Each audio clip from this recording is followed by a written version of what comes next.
Hello, Gemini. Welcome to the Plaid Sheep Oracle. This has been Gemini. I've laid the spread out several times. Some same decks, different decks, choosing.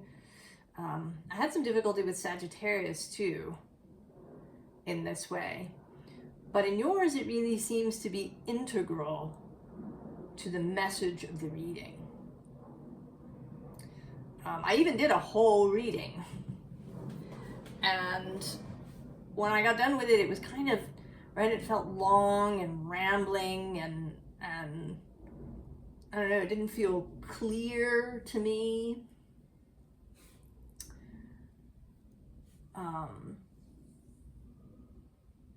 And like I brought in extraneous things. But now I can see, where the kind of the basis of all of this. The card that came out for you here is reciprocity. And what this is really about is communication. I mean, it's the one constant, really, through all these iterations of the message is communication. The visible underlying is listen, and right under that is the keeper of hope. And then the bottom of the deck is the keeper of stories. So someone in your life, Gemini, is making some sort of choice that you can see is just going to cause them a lot of pain and heartache. And you can see, I think, that, you know, they're making this choice in order to try and feel better.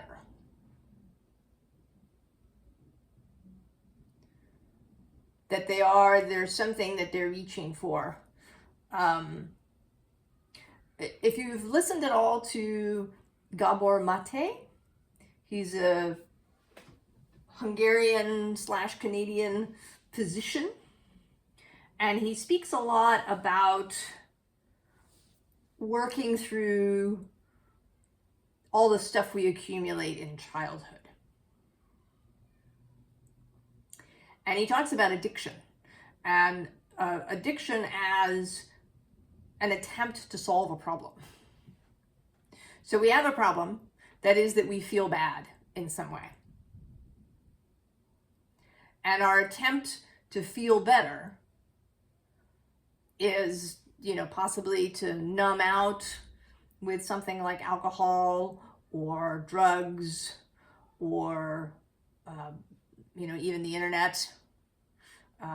It might be to, you know, find something to get really involved with, like sort of hyper-focused, or to expend energy. You know, maybe we get involved in extreme sports, or have a gambling addiction, or a shopping addiction, right? There's some way, something that we start doing that is meant to help us solve this problem, but ends up creating just more problems down the road. And you can see this. And I think that maybe you have attempted to speak to this person in some way. I think you have, because of this, right? These many iterations of this reading that have tried to come out. We also have the Nine of Inspiration, the Nine of Wands. Persistence. Wanting to go the extra mile. All of these kinds of things are here.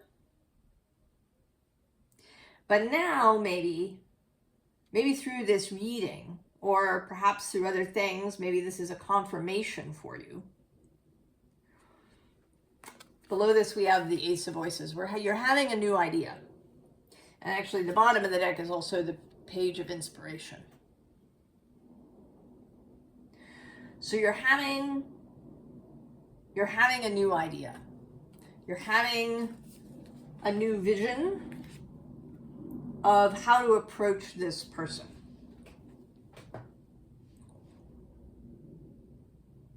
Now it's also, there is a slight possibility that you're at the other end of this. That somebody is speaking to you in this way.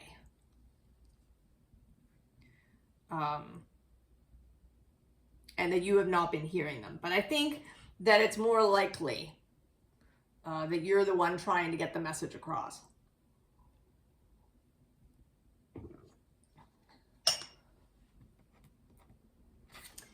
And then we have this awakening.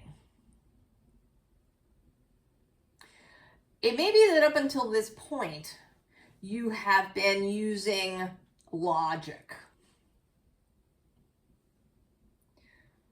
to try and move this person, right? Because we have this Two of Voices here, this kind of tearing the hair out energy.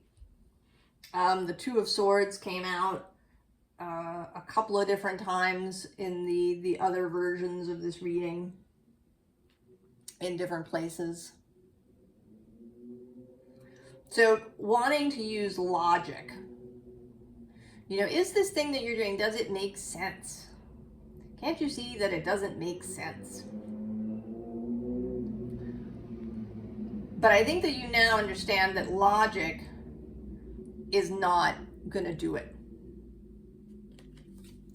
That what's wanted here is this heart-centered, wholehearted approach.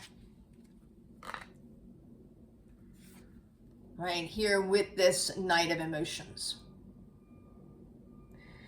You want to communicate with this person from the heart.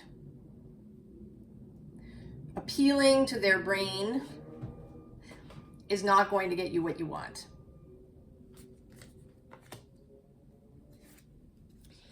And then with this Six of Wands, this is kind of this, right, this listen. It may be that you also have a distorted idea about why they're doing what they're doing. I don't know what, I don't know if this is about addiction in some way or something that appears to be an addiction to you. I don't know if it's, that they want to, quit their job and go live in the woods.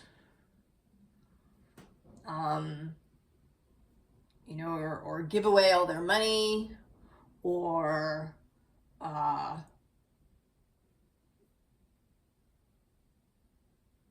have a sixth child. There's something, right? There could be many ways this is showing up. But perhaps you haven't really seen properly what it is that is pulling them, driving them, attracting them to this choice, to this action that to you seems like it could really be seriously damaging. It's not just a small thing. This could totally, derail their life in some way.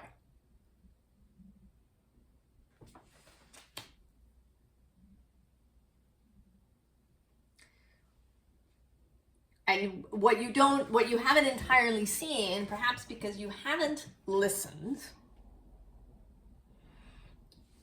is what lies beneath. You know, what is it that they are hoping to achieve by doing whatever it is they want to do? And then this row has kind of possible reasons. First, we have the Serpent coming through. It could be that they're being charmed by someone or something else. You know, in an extreme way, they've decided to join a cult, or what we think of as a cult, and, you know, completely disappear and sever all ties with their family, right? In an extreme way. So, right, something. Or maybe, right, it could be that they've gotten involved with someone who, you know, has been separating them from their friends and family.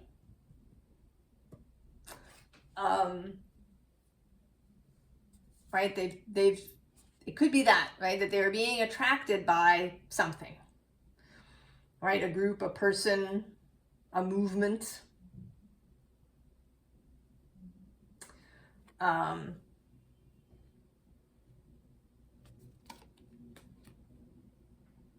Then on the other side, we have protection.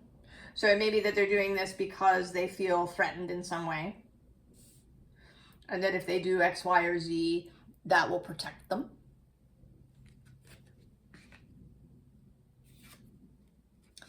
We have the Earth Fairy, and she says physical health, grounding, foundations. So it may be that they believe that this will give them real security. You know, it's kind of similar to the protection, but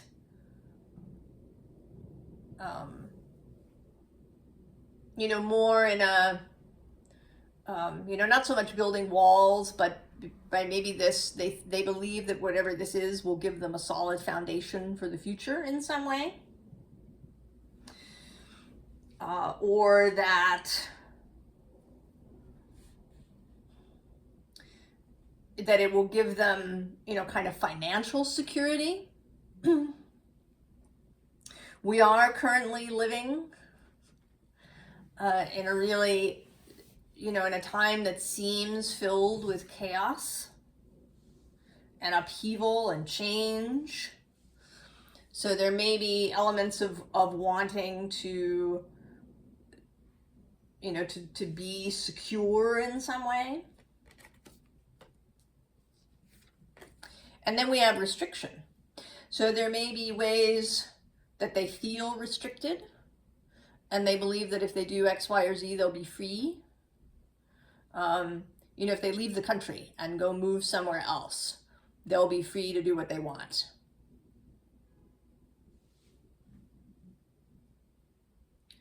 Or they quit their job and go live in the woods.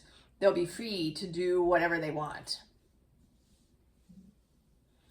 That something is happening to them that feels to them like restriction, and they want to do the diametric opposite to it, perhaps. And then, of course, the all-purpose fear. And there are going to be so many fears.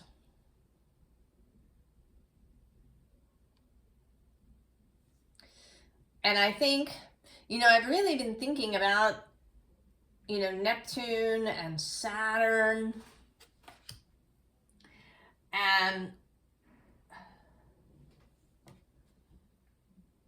Jupiter and Saturn, and how, right, this expansion versus contraction, or change versus stability. You know, that maybe we want change, but then if there's too much, or, you know, if, right, we have too much freedom, that we can feel this need for restriction. And this can happen across spectrums of politics and religion and all of these spaces.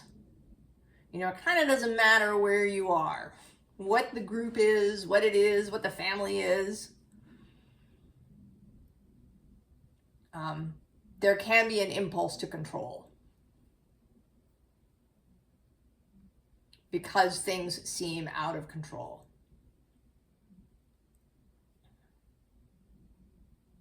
And sometimes that can happen on societal levels, right? We see it with clothing, right? Sociologists who talk about the, hemline lengths, right? Are women's skirts down closer to the ankle or up above the knee, right? And sometimes these things correspond to other social trends and financial events and these things.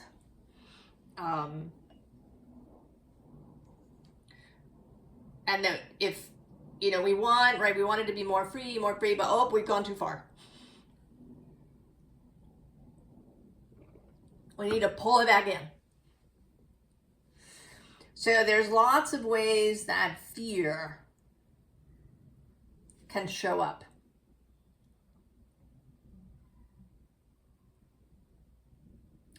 And across spectrums of belief systems.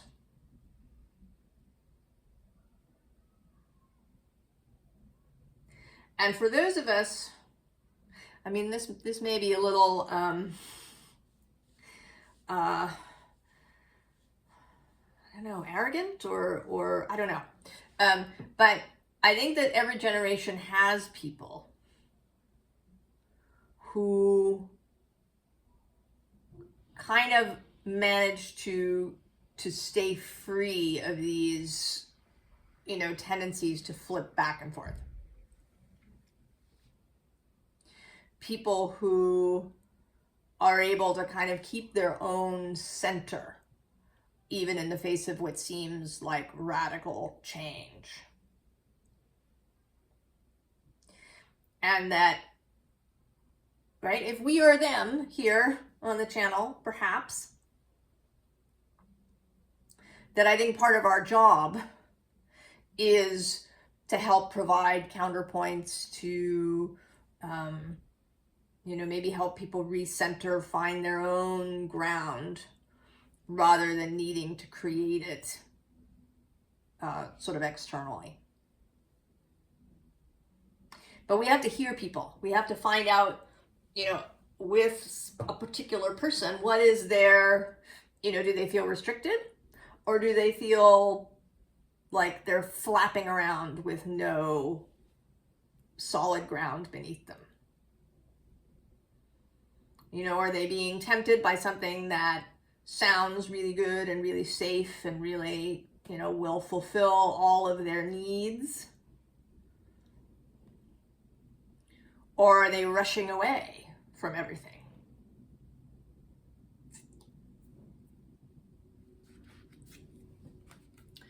So then we have a tall tale. Like, what is this story they've told themselves that's leading them in this direction? Right? Really getting a handle on that. Because below that we have this exposed and revealed. Now it may be that, this is about you being willing to be vulnerable. To share perhaps some of your own fears. To be willing to really listen to somebody else. To maybe spend time challenging your own assumptions about things. Are you, is it true that this person is going in the wrong direction? I think that maybe it is.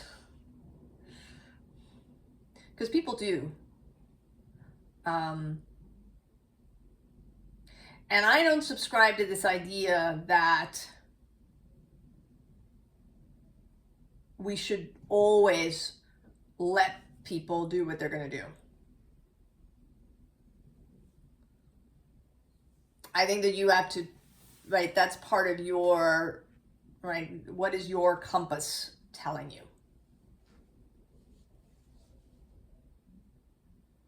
You know, just as you might reach out and pull someone back who's, you know, about to get run over by a car because they're standing too far from the curb and not paying attention.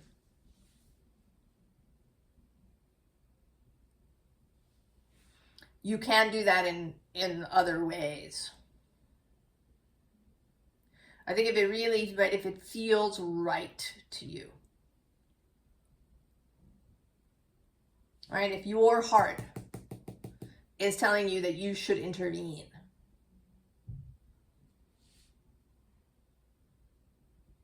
that is, you know, that is appropriate. But it may be, right, that you examine that for yourself. You know, is it that you have fears around that? Whatever it is they're choosing to do. And maybe you reveal those to them. Under the tall tale, we actually have endless possibilities and also waking the lion. You know, I think that sometimes people, right, we can get blinders on. We can think that this is the only way. There's no other way to deal with this problem. I feel bad all the time. And the only thing I can do is this.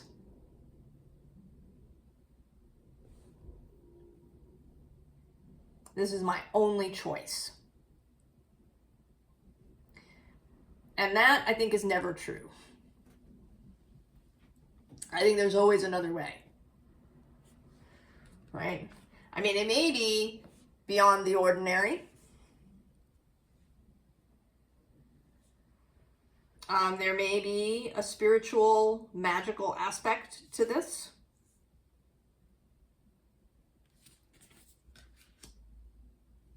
Or at least, you know, something that is really off the beaten path. You know, it could be something medical. You know, I don't know, they're going to have their gallbladder out because they've been having difficulties. And as far as they can tell, this is the only way. Or, you know, they're having some difficulty with their back, and the only thing they can see is to, you know, let the doctors install a rod up their spine. That they've been told this is the only way. You know, then the beyond the ordinary might be, you know, stepping out into different kinds of alternative modalities.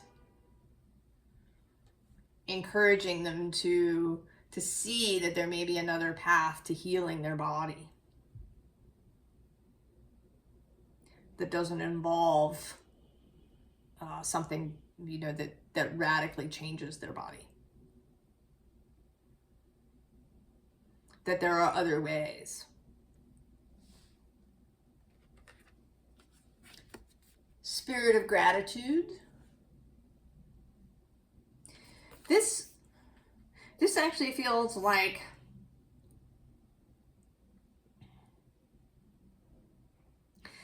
you feeling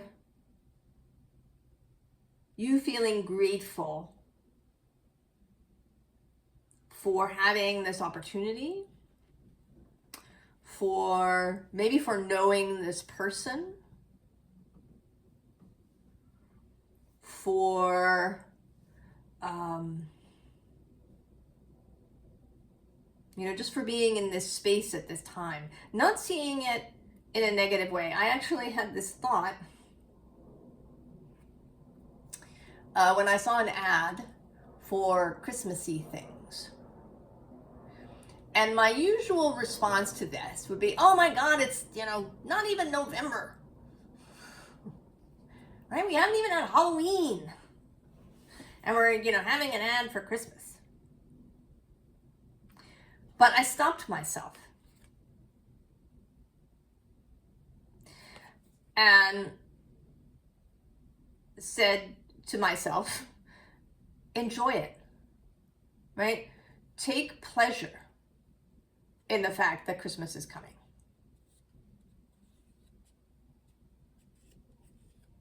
Because I enjoyed Christmas and solstice, the whole thing. So rather than feeling this resistance and getting angry about people, you know, shoving it in my face too early or whatever, that I would see it, I would choose to see it differently. That I would choose to allow myself this little feeling of, oh yeah, Christmas is coming.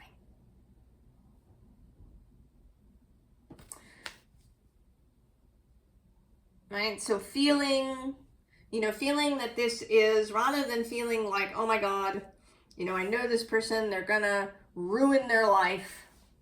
I have to do something. It's awful. It's terrible. To think about it more in the spirit of opportunity. Right? And so then we have the rose's kiss. Because essentially what you want is to encourage this person to feel this way. Right? You want them to see opportunity where maybe they see restriction. You want them to move from their heart rather than from fear. Maybe you want them to smell the roses rather than rushing into something. You want them to see what they have, what is available to them, that there are other possibilities.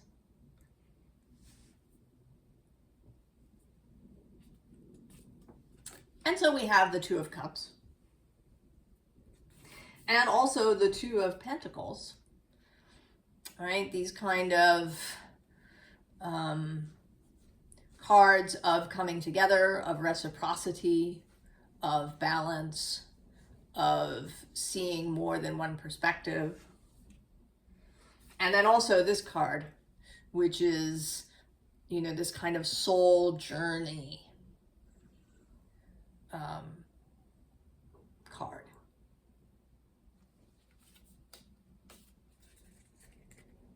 The bottom of the deck has the Tower. So there is an energy of the Tower. There is an energy of radical change. But it may be your radical change first. That you're the one that needs to get the message first. Right? Because then we have this lovely Four of Wands. I love this Four of Wands. This kind of triumphant heading into the sun. Four of Wands. Next to this Three of Swords, Three of Air. So this, I think, stands in both for you, because you may be feeling really fearful for this person. That they're going to do something that they'll regret and that they won't be able to come back from.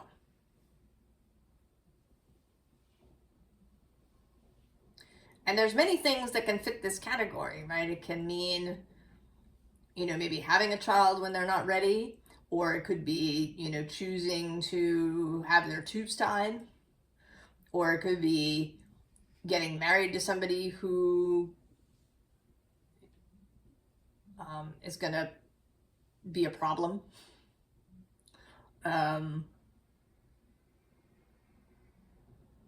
It could be moving somewhere, selling up everything, or, giving away everything that they have, or, there could be a medical procedure, something. So you can, right, you can have your own fear things that you have to deal with.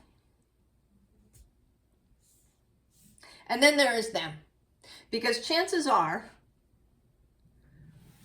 that they feel this way, right? That they feel that this is the only option.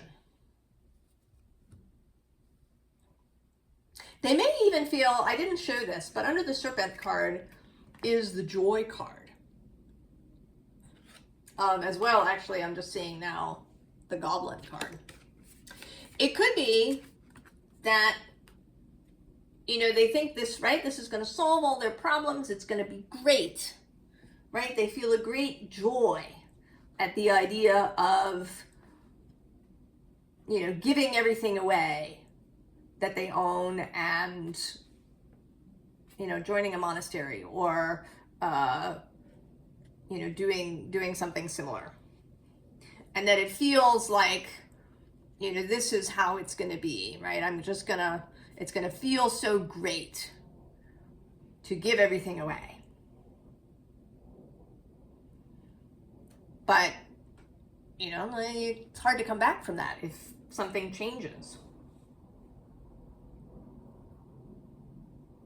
So it may be that they feel, right, that there's only one way, right? There's only one way to have joy. There's only one way to be safe. There's only one way to solve the problem. And so they're stuck on this, you know, piece of ice. And so then we have this, right? You reaching out wholeheartedly. This is the Temperance card in this deck. You're not going to lecture.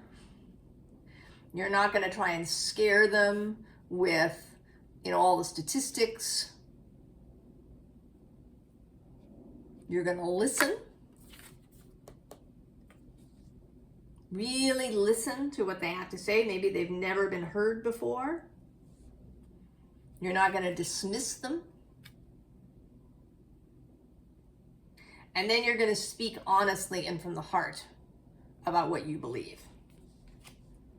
And then the hardest thing,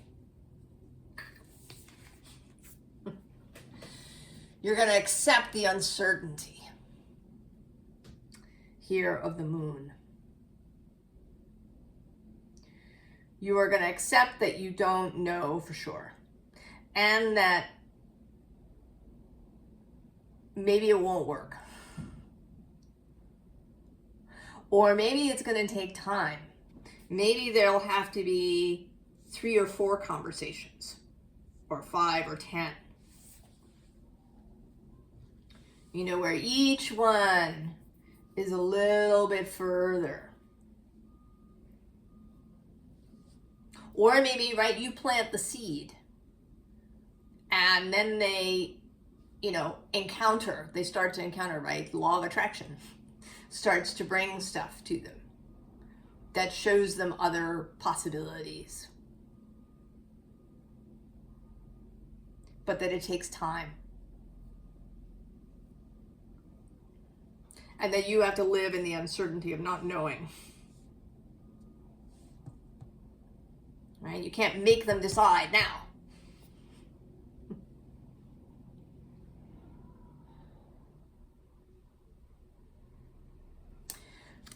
Advice we've already had really a bunch, right? But Queen of Cups, of course. Of course. And paired with the Princess of Swords. So the heartfelt approach. And the willingness to listen, the willingness to learn something new, perhaps. You know, maybe you thought they were doing this because of X, Y, or Z, but it turns out it's something else. Or there's some factor that you weren't aware of. Whatever it is. And below that, we actually have the 3 of Swords. Oh, look, and there's the 2 of Swords. Lots of 2s. Right? We've had the 2 of Swords. We also have the 2 of Wands showing up here. So this, right? The reciprocity. The listening.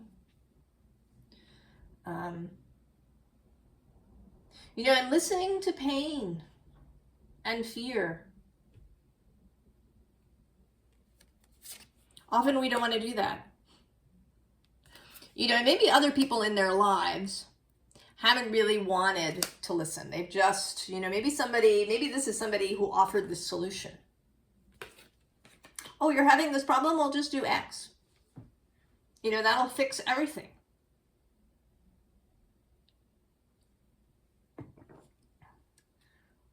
Rather than, you know, because they don't want to deal with this other person's pain. Just fix it. You know, and then we'll all be better off. But the bottom of the deck is this Six of Pentacles, altruism. Reciprocity again. A genuine altruism. Really wanting what is best for this person. Really wanting to help this person to, you know, do what is in their heart.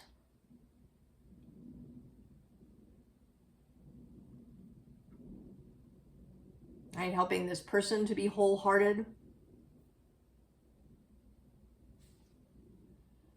You know, and being willing to do this, even if it doesn't work.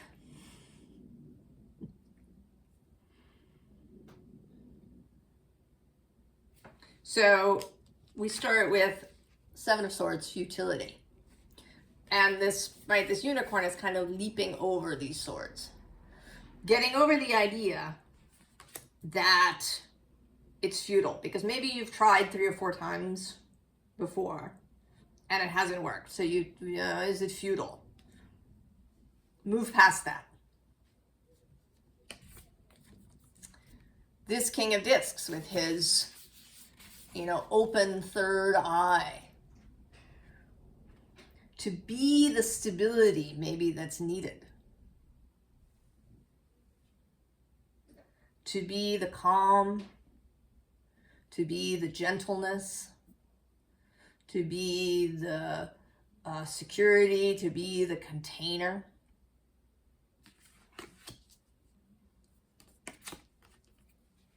Ace of Wands. Offering up the inspiration. Offering up the idea. You know, presenting the new thing.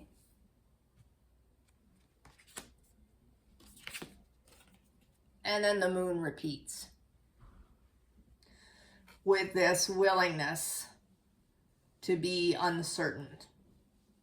To just, right, you've listened, you've spoken from your heart. You've shared, you know, your concerns, your love, your hope.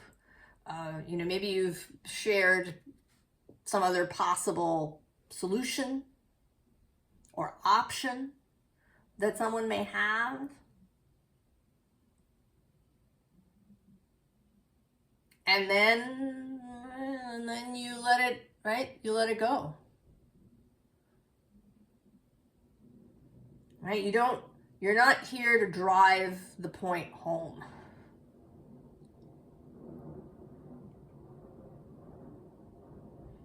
You watch and you wait.